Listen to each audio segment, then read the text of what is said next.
Talk 1580. We are broadcasting live from Dulans on Crenshaw. KBLA Talk 1580. We're celebrating Women's History Month. It's so much fun. It's wild in here. I know you can tell. I'm running back and forth. We're taking pictures. Molly Bella's here. Dr. Rosie Milligan just walked in. I mean, it's been just amazing all morning long from 6 a.m. to now. And we got some more coming up. We're trying to focus in on the many different areas of life and reality in LA County. We've had some women stepping up in clutch, some women stuck in traffic, and so we are making it all happen and translating it onto the air. Right now, I'm happy to introduce a woman I've never had the opportunity to talk with on the air before. She's an Emmy-nominated director, writer, and creative producer, known for her calm leadership. I think we need you here today. Clear vision and positive vibes on the set, which is more than a notion.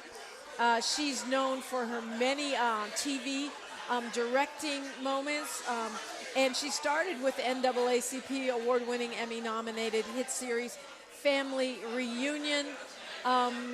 Morenike Joella Evans, yes. Thank you so much for being here. Thank you for having me for this really important conversation. Happy to be here. Happy to have you. I just drafted Kansa Muhammad, a.k.a. Friday Jones. She is a reparations advisory commissioner for the city of L.A. Hey, good and morning. yes, and of course, you know, she's done our Freedman Friday. She's been a big help in making sure that we were sort of on point with that thing. Welcome, welcome. Thank you, thank you. Not sure if you have your Kansa Muhammad hat on or your Friday I have Jones all hat the on. hats on. We're going to have fun today, and I'm so glad you're here because there were recommendations to the city from the Reparations Advisory Commission based on something that they did with our Latino population to actually make a pathway to Hollywood. So I would love to hear your thoughts on that because we know the Annenberg research and what it says. Yes, absolutely. And the great thing is that the behind-the-scenes networking that's going on in this place this morning is really more than a notion. And also, joining us right now, you know, she trekked all the way here from Altadena, and she's the co-founder of a 501c3 nonprofit called My Tribe Rise, doing some incredible work around the recovery in the Eaton Canyon fire. Heavenly Hughes, welcome. Okay, can we try that again? Heavenly Hughes, welcome. Can we put her on this headset? And would that be better? No? Okay, because we can't not hear her at this moment. Let's try one more time. Oh, okay. Okay. I'll wait. No, we got you now. Oh, no more hello. It is live in here. It's great to be here all the way from Altadena. Thank you so much for having us here. We are grateful to be able to share the story of Altadena with you, and you've been staying on it. We truly appreciate it. The recovery is on the way. All right. So since you went there, Heavenly, I want to start, and we'll start with you. The snapshot of where we are, Black women in LA. I think the Eaton Canyon, the Altadena story is one of the most pressing for all women, for all families, but especially for Black women in Los Angeles right now. Definitely. I am a Black woman, 50-year Altadenian, and thankful for life and being a part of the recovery that's happening in Altadena. When we're talking about Black women, I just want to share this quickly. There has been a civil rights discrimination enforcement investigation in Altadena, and it happened to be 5 Black women who were able to put the pressure on the Attorney General to get this civil investigation happening in Altadena. You know, discrimination is something we have experienced for decades in Altadena, and it took the fire. It took the fire for them to do what's right and investigate what has been happening in West Side Altadena for many, many years in our Black neighborhood.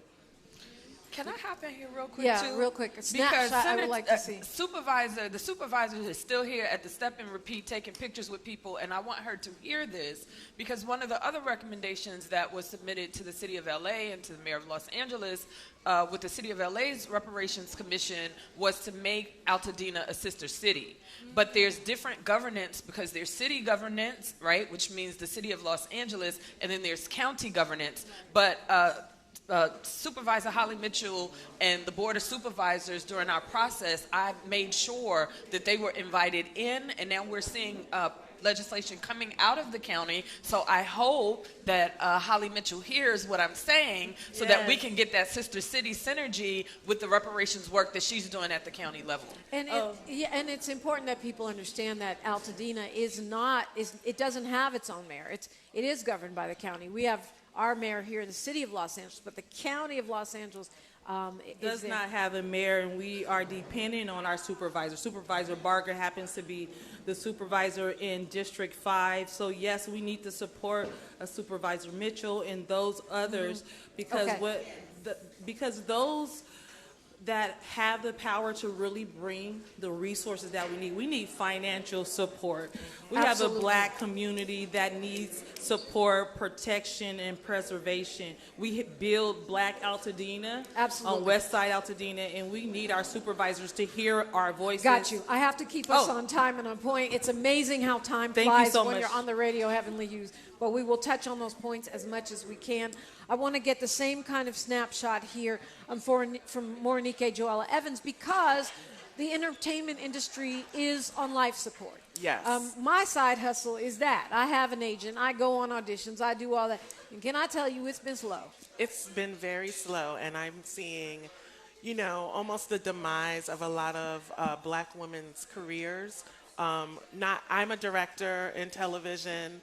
But ADs, script supervisors, assistant directors, script supervisors, there's so few jobs right now, and unfortunately, what we're finding is that, as the episodes are contracting, meaning there are less episodes, there are those shooting in Los Angeles.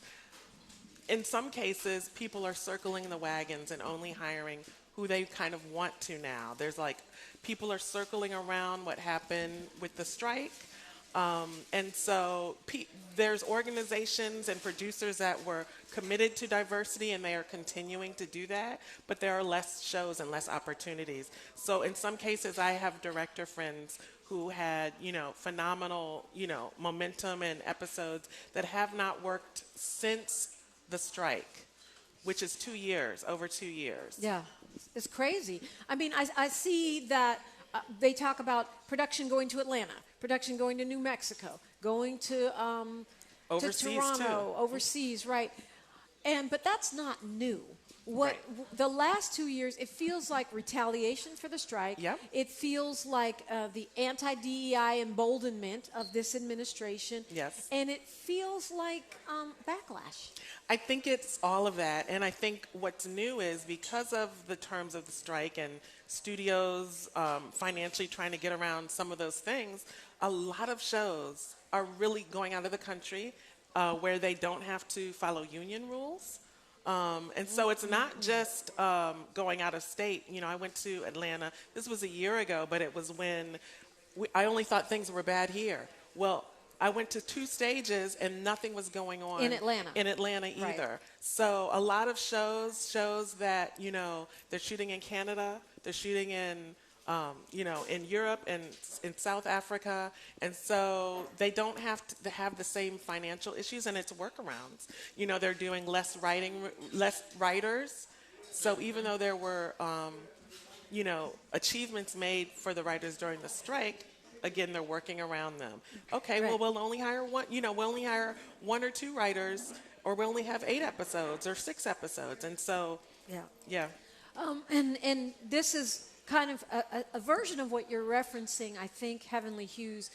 And when I say that, entertainment, Altadena, what's the connection? I'm just saying this feeling like we are being under-resourced out of the entire region.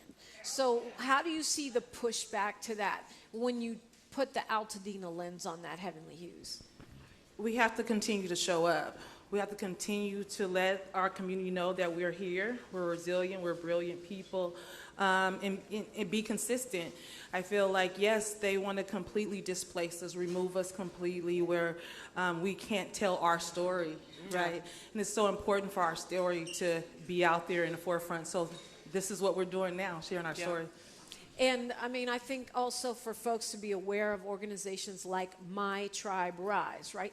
Because you want to, if you are going to give or volunteer, you want to give to the people that are indigenous to that community. Because nonprofits can be colonizers too, right? That's exactly right, and we've seen that. We've seen just that. We need people to do their research on who's the organizations that's connected and have the relationships in our communities. That is the way to make sure that that culture, that community that was built through our bones, our work, our sweat equity, built through who we are. So you got to do your research. Look at their track record. Know that they are in the community. We are the pulse of the community. We are Altadena, right? So you have to check in with the community so you can be culturally sensitive to what's going on. Absolutely. I want to circle back to what you said, Commissioner Kansa Mohammed, because when we talk about the entertainment industry, and we've seen a lot of these little pathways, programs, and nonprofits. Oh, we're going to take kids from the hood and put them in production. But from what I've seen, most of them don't work. And when you see, if you're like me and you practically live at Kenneth Hahn Park and there's always a production up there, what I don't see is black below-the-line workers. And below the line, that means the lighting, everyone who's not in front of the camera, basically. Yeah, that's why it's important to me. I work in entertainment. I'm a business manager, and so people, this beautiful woman here, would be like clients of mine. And so, and I've been in this business for 30 years. And so I'm familiar with music side, I'm familiar with the acting side, and we're in Hollywood. And so, in that position as a commissioner, I know CAA has programming in LA Unified with underserved children. I know that attorney Julian Petty has a program to teach students in high school the business side of the music industry. And those are kind of the thoughts that went into some of the recommendations to the mayor of Los Angeles, because we can create the pipelines that we're talking about. We have the beautiful facility in the downtown main library, the Octavia Butler Center. There should be something like that in the Crenshaw corridor. If we're able to make Altadena a sister city, there should be something like that there so that creators can create. One of the things that SAG has also done fairly recently, Screen Actors Guild, even though I will still say this on the radio, in their diversity and programming, there is not an African American committee. There's an Asian committee, there's some other committees. There's not one for us, but putting that to the side, what they have also helped to facilitate are creator contracts. Because of what you talked about with the decrease in employment opportunities. So they created these contracts because if you're already an established actor, you have the ability usually to get endorsements easily. You have an audience that's already built in if you are doing some sort of podcast and this, that, and the other. So they have created those kinds of contracts, but people don't know. If we weren't having this conversation today, I don't know that our community would know that. And so that some of the newer content creators, you can go to SAG and you can start qualifying for SAG hours and healthcare, and they have some of the best healthcare right away. And so when we know this information, it helps the storytelling. It helps people find their careers and make money. Terribly important. Now you know. And that's one of the reasons why we are here at Dulans on Crenshaw. You know where it's at. It's not the one over in Inglewood. It's the one right here on Crenshaw. We've got breakfast. We're broadcasting live the state of black women in LA. KBLA Talk 1580. She said what she said. Women all day, all night. You're listening to The Takeover. Old-fashioned soul. Where you eating at? Hi, I'm Greg Dulans, inviting you to a special celebration of Women's History Month. Join KBLA Talk 1580 for its annual symposium, The State of Black Women in LA. Broadcast live from Dulans Soul Food on Crenshaw, Friday, March 27th, 6 a.m. to 9 a.m., moderated by Dominique Diprima. And yes, breakfast is just $15.80. Come get fed twice. Your stomach and your mind will thank you. We'll see you Friday morning, March 27th, 6 a.m. to 9 a.m. at Dulans Soul Food on Crenshaw for the State of Black Women in LA. Broadcast live only on KBLA Talk 1580.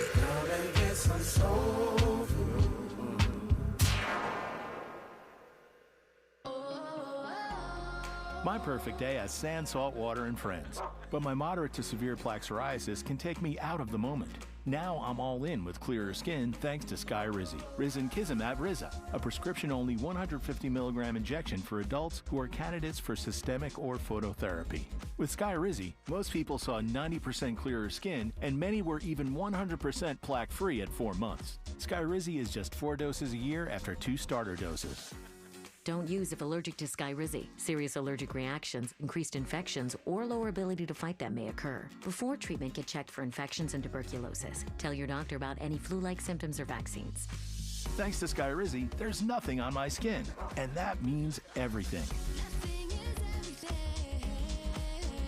Ask your doctor about Skyrizi, the #1 dermatologist-prescribed biologic in psoriasis. Visit Skyrizi.com or call 1-866-SKYRIZI to learn more. Yeah, y'all, come on. Pick up the drums. At KBLA Talk 1580, we fight the power every day. Yeah, gotta give us what we want. Gotta give us what we need. Hey. I listen to KBLA and I love the commercials. I know what the commercials mean. I also, if I'm looking and trying to figure something out, I need something to talk to me that might hit me. And it happens on TV because, you know, every time they show a sporting event, they got the pharmaceutical companies back to back to back telling people how to fix the sickness on the same stuff that they sell them. So we get it. Yep, we get it too, Chuck D. And that's why at KBLA Talk 1580, we don't black down. Drop it. Our freedom of speech is freedom of death. We got to fight the powers that be. Fight the power. Fight the power. Thanks for waking up with Dominique Diprima on KBLA Talk 1580.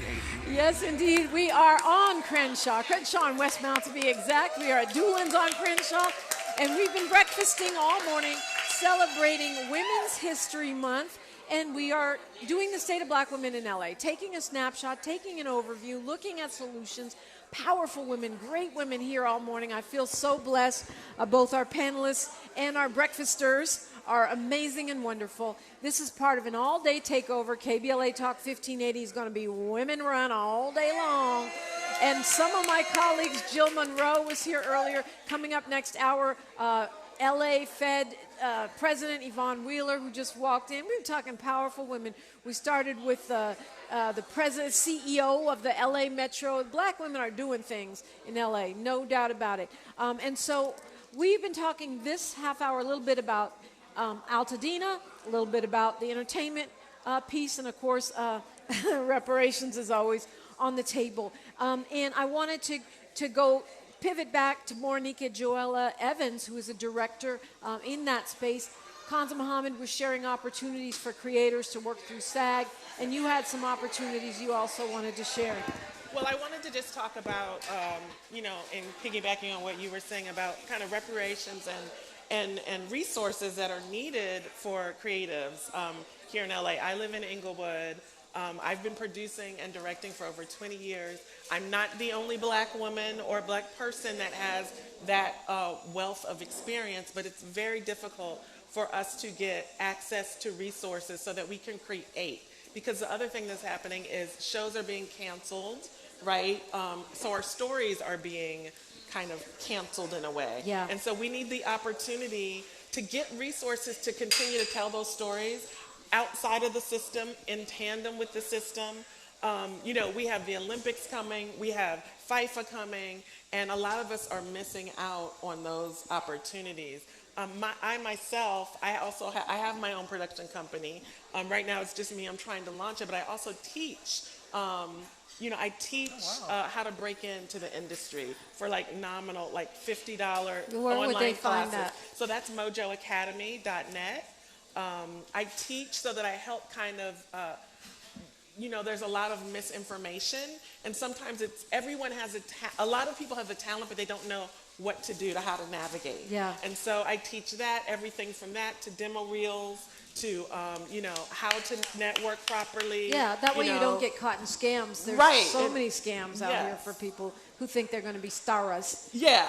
But also when it comes to working outside the system, lately I've been thinking about, during the Great Depression, we had those WPA projects where the government actually underwrote writers and directors and playwrights to do things that told our stories outside of the system. Yes. Do you think Monica, do you think that we're there? We're going to need that in this environment? Not that the Trump administration Right, is I going to don't fund know it, about but them. we can find I think a we, way. yeah, I think we are, and I'm seeing a lot of people, including myself, moving to, not allowing the door to be closed, still persevering as we all do, still pivoting, and so that means writing the stories and maybe finding, funding through nonprofits, but we need to make it, or through other organizations, or through people who have the money that don't know where to go to find, it's a risk, but when you know that you're dealing with people who have experience and a wealth of experience and talent, it's not as much of a risk. So people have to be willing to help support us as we tell the stories that are important to all of us.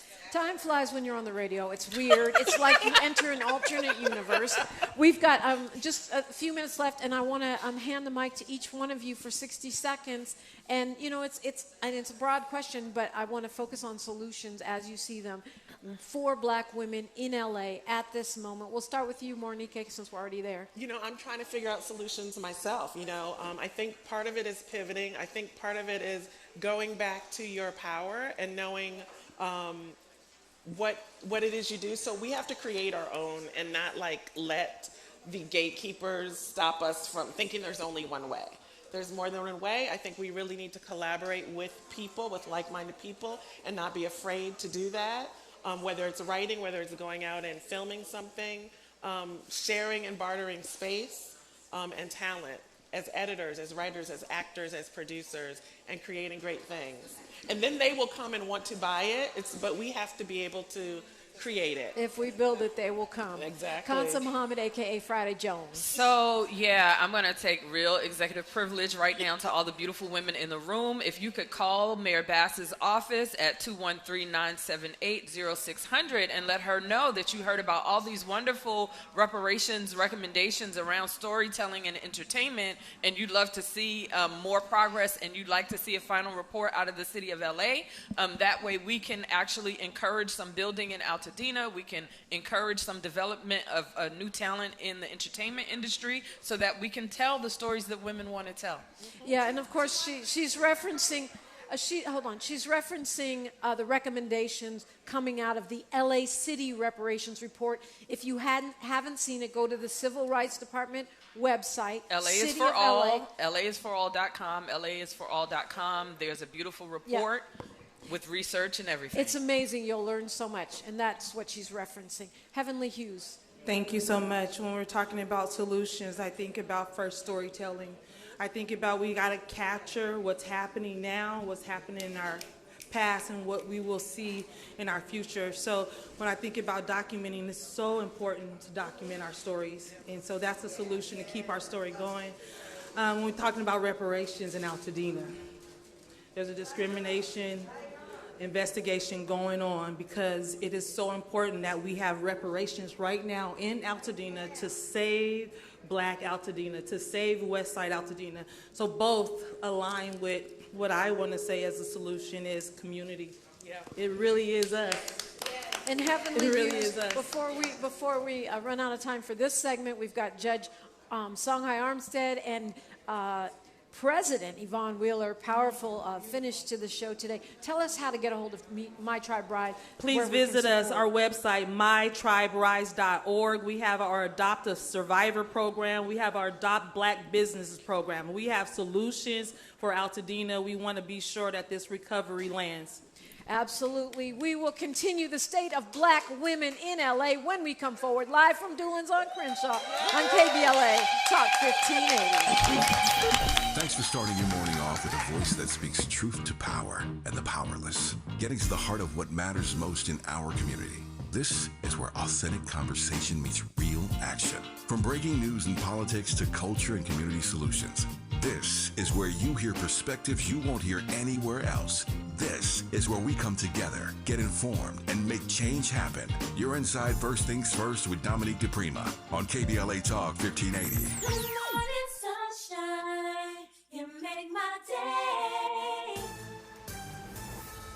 I'm Bree Wood with BIN News Now. Chicago's Black Mayor Brandon Johnson has vetoed a city council plan to freeze hourly pay for tipped workers, saying it would undermine the city's move to end the subminimum wage. As long as I'm mayor of this great city, The working people in this city will always have a fighter on the 5th floor. Supporters say the move promotes economic fairness.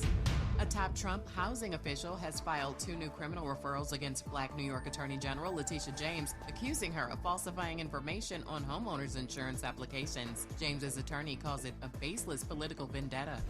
And Tamika Tiny Harris says she wasn't bothered by 50 Cent's feud with T.I., but her family was. She told the Tamron Hall show that T.I. King and Damani were upset he dragged her into it, especially after 50 brought up old allegations. Get BIN News now on demand 24/7 on the iHeartRadio app. Is this the time? This is the KBLA Sports Minute with Ray Richardson. The Dodgers picked up where they left off last year, celebrating a monumental win. The 2-time World Series champions won their opening game for the 2026 season. The Dodgers beat Arizona 8-2 Thursday night at Dodger Stadium. 3 RBIs for catcher Will Smith, including a 2-run homer. Yoshinobu Yamamoto allowed only 2 runs in 6 innings to get the win. The Angels also won their opening day matchup 3-0 at Houston. The UCLA women's basketball team is back in action today in the NCAA tournament. They take on Big Ten Conference rival Minnesota in the Sweet 16. Today's game is a semifinal in the Sacramento Regional. The Bruins are 33-1 and have won 26 straight. Tip-off time today at 4:30. Live coverage on ESPN. The Lakers are at home tonight against Brooklyn. First home game for the Lakers in 2 weeks. The Clippers are at Indiana tonight. No debates, no speculation, just the info you need. That's your KBLA Sports Minute. I'm Ray Richardson on KBLA Talk 1580.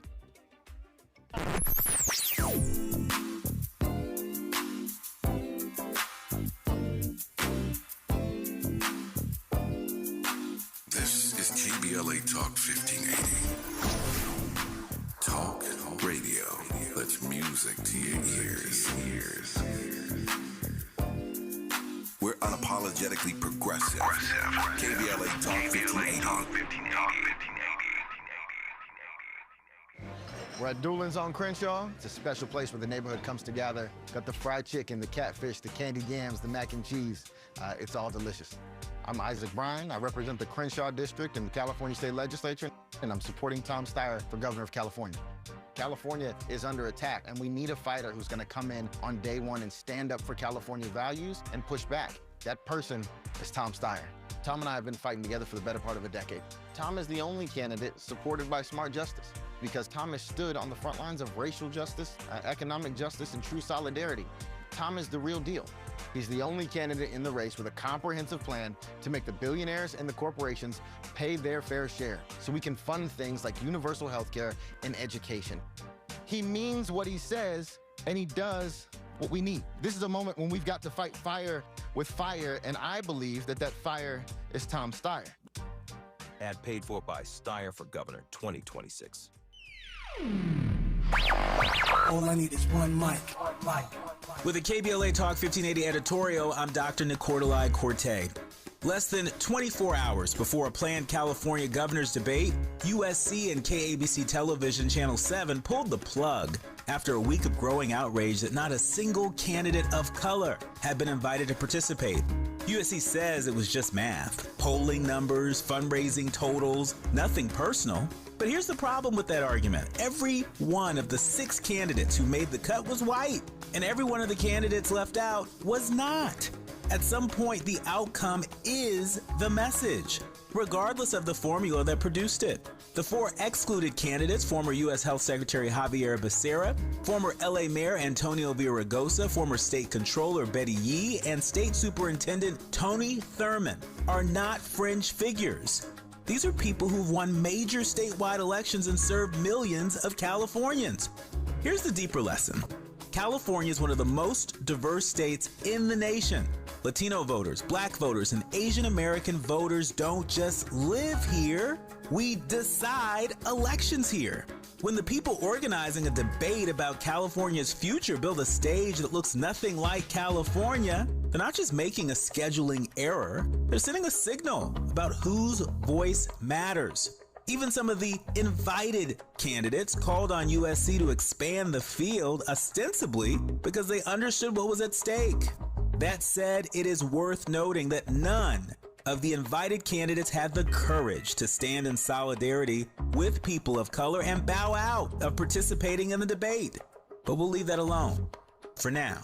Canceling the debate was not a victory. It was damage control. The real lesson is that diversity cannot be an afterthought in the criteria. It has to be baked into the thinking from the very beginning. Voters of color are not a special interest. We are the electorate. With the KBLA Talk 1580 editorial, I'm Dr. Nicordelai Corte. As always, we welcome your feedback.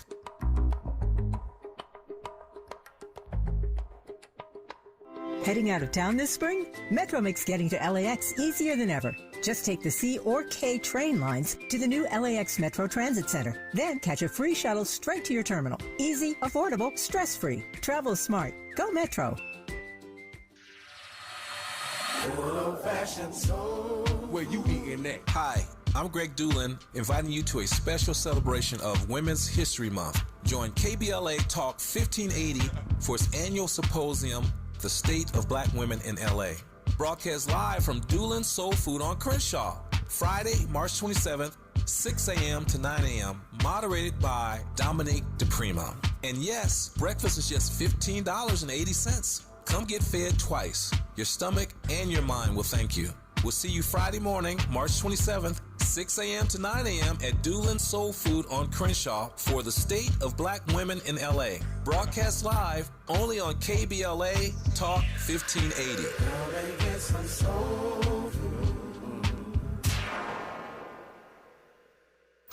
The conversation continues right now with Dominique Diprima on First Things First. And it is a beautiful day around here. We are celebrating Women's History Month live from Dulans on Crenshaw. It is the State of Black Women in LA. What a beautiful morning it's been, and we are finishing strong. I'm so honored to be seated here with these powerful women. Joining me right now, the first African-American woman to ever serve as president of the LA County Federation of Labor. She's also vice chair of California Democratic Party's Labor Caucus. And if you are not familiar with the LA Fed, that's representing 850,000 workers in LA County. Yvonne Wheeler, welcome. Thank you. It's an honor to be here. Thank you, Dominique. I'm also we're being joined by the director of the LA County Justice Care and Opportunities Department. This is putting into action the Care First model that our voters asked for. She is a retired Superior Court judge, Judge Songhai Armstead. Welcome. Thank you. Yes, and everybody's struggling this morning, but they're all getting here, and I love it so much. We're also being joined by Jeffrey Maya. She's an actress. You know her as Simone Hicks on All American and the spinoff All American Homecoming. She is a graduate of Clark Atlanta University. Please welcome her. Thank you for being here. Thank you for having me. It's lovely to see you all. So I'm going to start with that question, and I'm going to start with you, President Wheeler. How do you see the state of where we are right now as black women? I know you, 850,000. There is a good slice of those that are us in the labor movement, and I feel like the black women in the labor movement in LA play a huge role in shaping the politics of the region. We do. But I want to come from a national perspective. Okay. Where you're talking about the state of how we're doing right now. Over 300 black women have lost their jobs since this administration came in 1 year. 48,000 lost their collective bargaining. Black women lost their collective bargaining agreements under this administration. So this didn't happen in a vacuum. This was targeted. This was intentional. And so we know that black women are under attack right now. In Los Angeles County, there were more black women in leadership position in the labor movement. We're still this strong, but not as strong as we were. And I have every opportunity I get to uplift and promote, or even another black woman, I will do that, because that's always been my platform. That's always been my agenda. Not to say I don't uplift and promote others, but I've just hired 2 African-American women in my organization. And so, yeah, that's what I try to do, and that's one of my responsibilities. And, you know, even when we're talking about entertainment, President Wheeler, I mean, we say LA is a union town, It but is. people don't realize that unions are a big part of what makes this city even livable. Yeah. So let me just And say. counting, I should say. Yeah. So we call LA is a union town, and we represent the over 800,000 union members, as Dominique outlined, in almost every industry in Los Angeles County, from the entertainment industry to the hotels, and I always say from Hollywood to the hotels, and everything in between, private sector, public sector, everything you touch in this city, a union worker is behind it. Yeah. So. And so we advocate for fair wages, good benefits, and strong working and better working conditions, and that's what we do as a living. And thank you for doing it. Yeah, 'cause we know that so many people who are not in unions, what they endure on a daily basis, and so when we try to uplift our unions, we also uplift our communities as well. And Judge Yeah. Songhai Armstead, you've been very intentional. Justice Care and Opportunities provides a lot of help for people coming out of incarceration, foster care, what you call system impacted. But you've been really intentional about women. Talk to me about that in terms of things like your Firefighters Academy. Yes. So, historically, and it continues to happen, women are underrepresented in pretty much every industry, right? Get lower wages and continually are attacked, and so as women show their strength, it becomes more and more difficult through all of our systems. And so intentionally, one of the things that we noticed is that they were incarcerated. Everyone remembers January last year, we saw the incarcerated firefighters that were fighting. No one realized there were also women who were fighting that were incarcerated. No one actually recognized that. And so one of the things that we did, and there were places for the men to go to train and to go ahead and finish their licensure so that they can become firefighters, there was nowhere for the women to go. And many different folks had been talking about over 6 or 7 years creating spaces for women, but it never happened. And so what we did is that we took a space that we had in Calabasas that was a former juvenile camp that we had trained men the year prior. We turned it into an all-women's facility. We now have over 50 women who are there right now who are being trained to be firefighters and EMTs.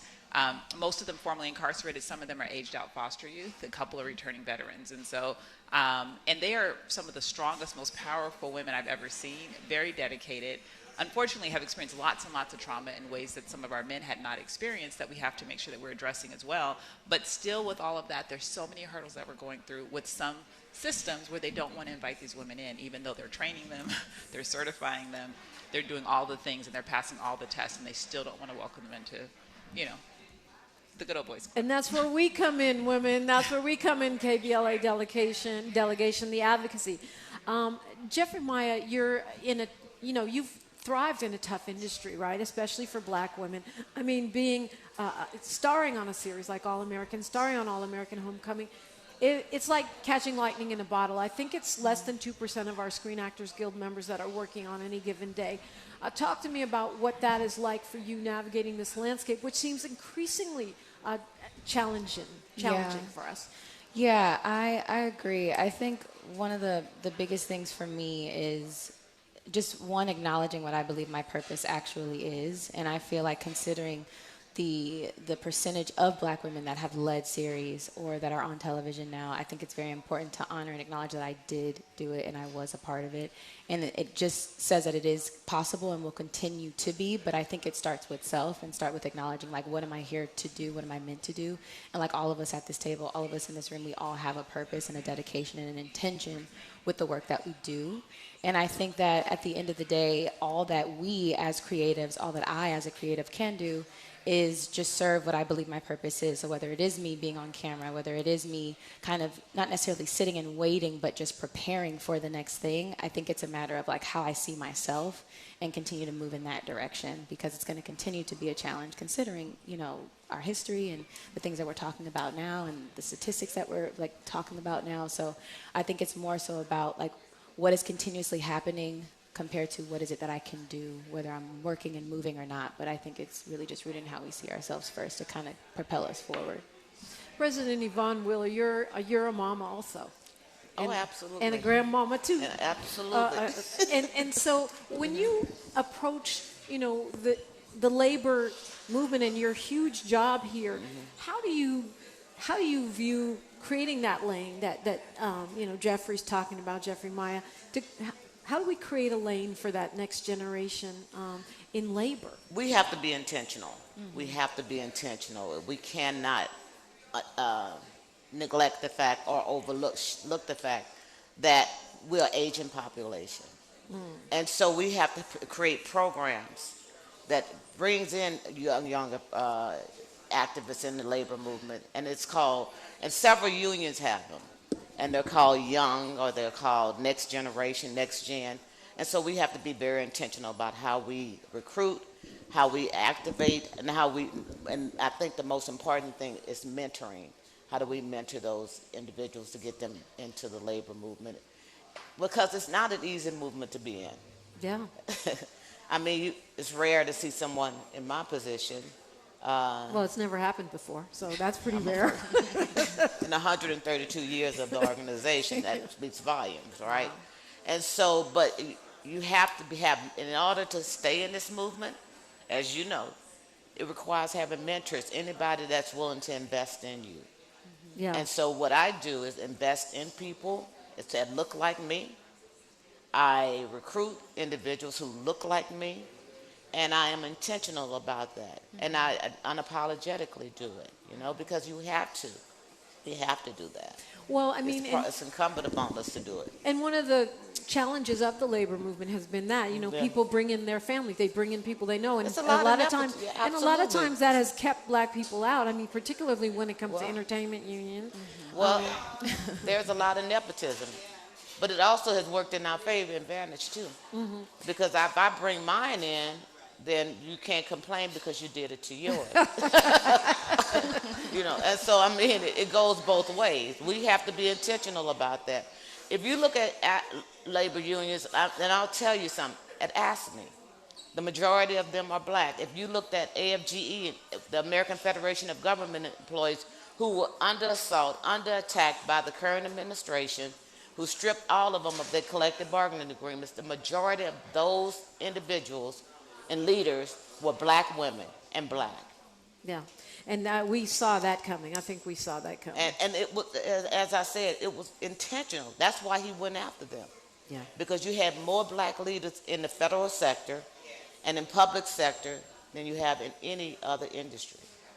Judge Armstead, there's a similar conversation here, because one of the things President Wheeler is pointing out is that we have to know about these next gen programs. Yeah. We have to know about these apprenticeship programs. We have to know about these doorway in programs for black workers, black women in particular. And I believe that's the same in the county, that there are programs, there are ways in and pathways that we don't always know about. Can you talk a little bit about that? Sure, I can talk specifically about the work that we do. So the work that we do are targeting those populations that are often forgotten, those who are justice impacted and their family members, those who are aging out veterans, those who are returning veterans, and those who are aging out foster youth. And there are a number of pathways that we work with in all industries, from green energy to entertainment, more behind the scenes though, so the camera people, the lighting people, all of those things, construction, all labor, all union jobs, and those are the pathways that we're working on, and they're getting apprenticeship programs, so they're being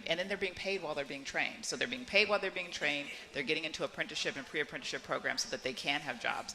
Entertainment, automotive, construction, green energy, et cetera, et cetera, et cetera. And they're all free.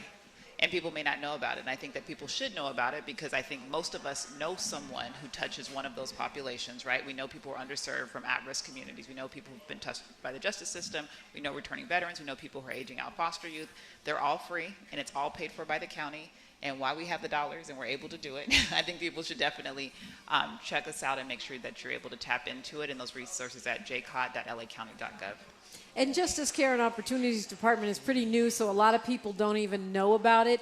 But this is what we, the voters, said. We don't want all of our money going into prisons, jails, and cops. We want care. And that's manifesting in the LAC JCOD. So take advantage of that. We served over 70,000 LA County. Can I pick it people last Absolutely, year? President So Wheeler. she talked about the apprenticeship program, and when you talk about those who are formerly incarcerated, those are programs that we bring into our apprenticeship programs. The Black Worker Center was established for this very purpose. Right up the street. Yeah, right up the street.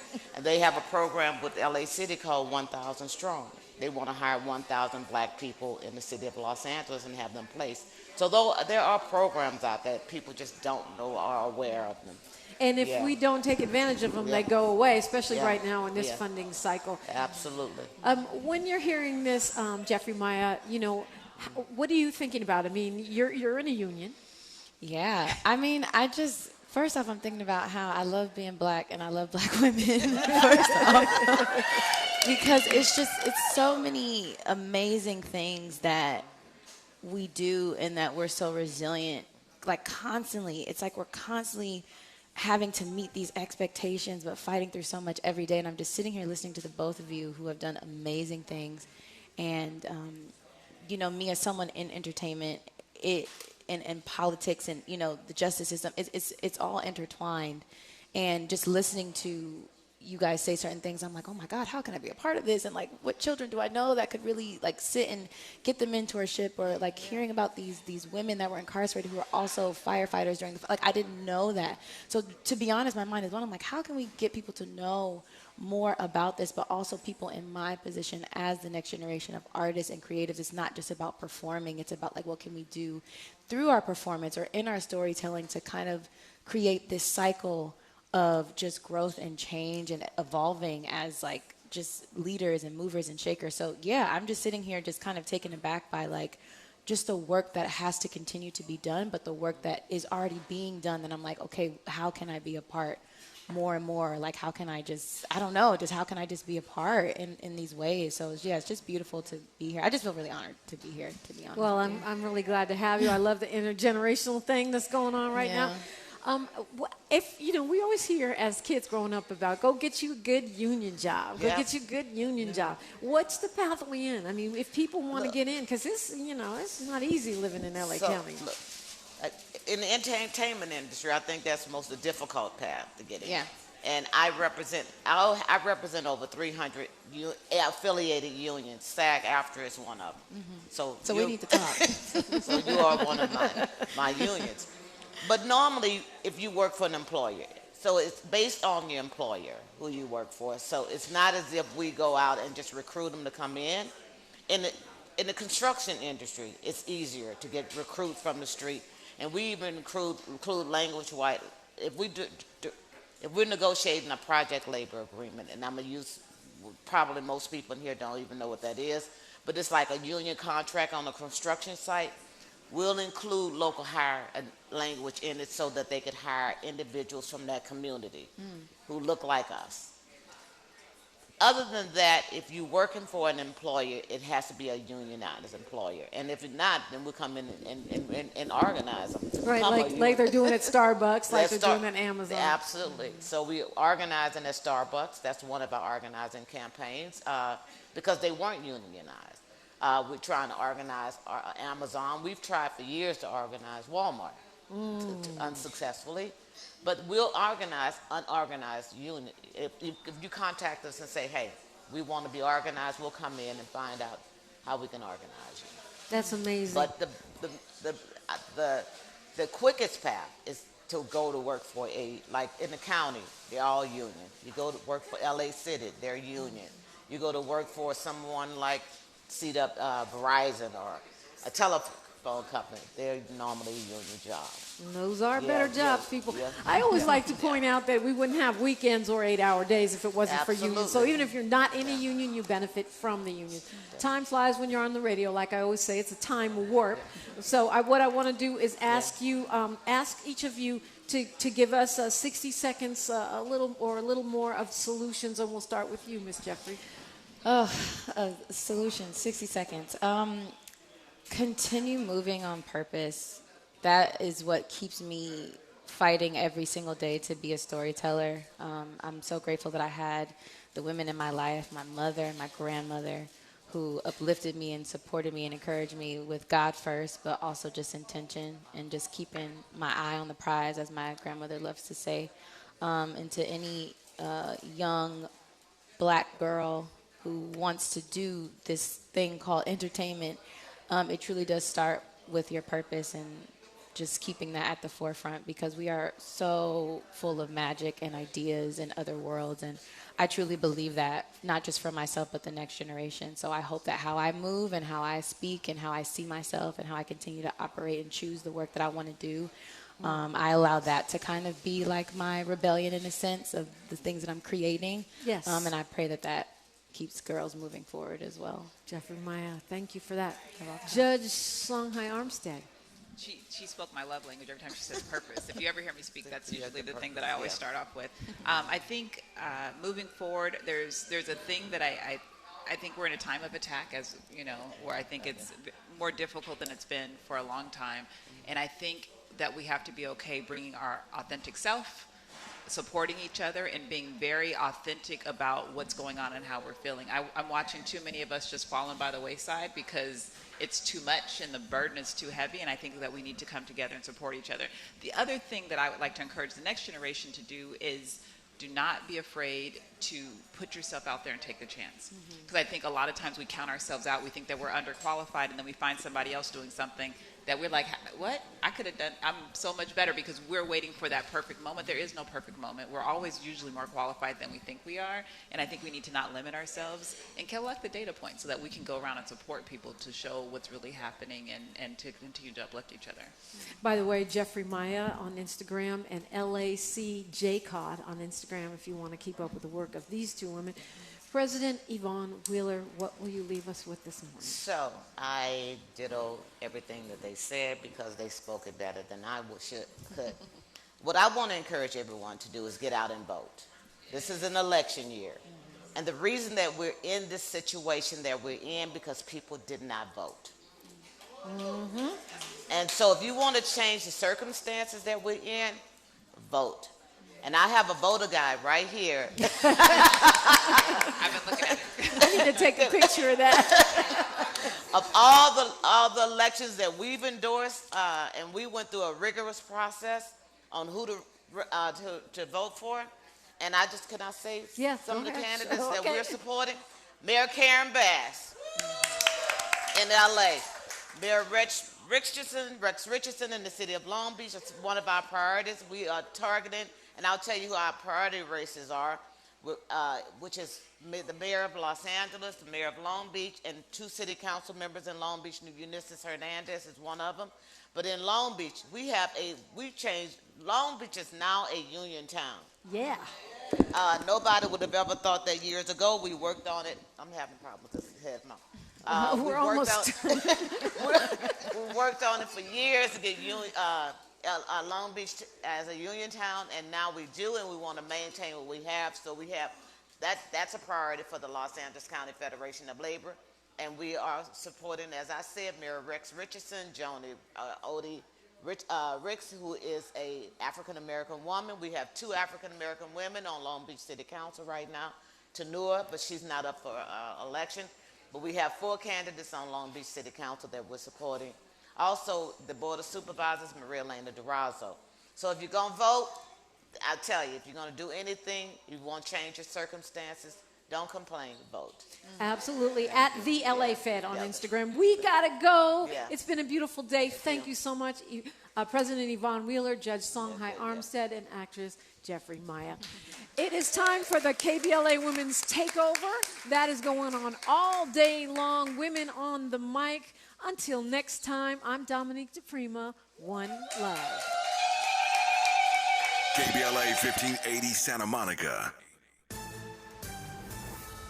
I'm Bree Wood with BIN News Now. Chicago's Black Mayor Brandon Johnson has vetoed a city council plan to freeze hourly pay for tipped workers, saying it would undermine the city's move to end the subminimum wage. As long as I'm mayor of this great city, the working people in this city will always have a fighter on the 5th floor. Supporters say the move promotes economic fairness.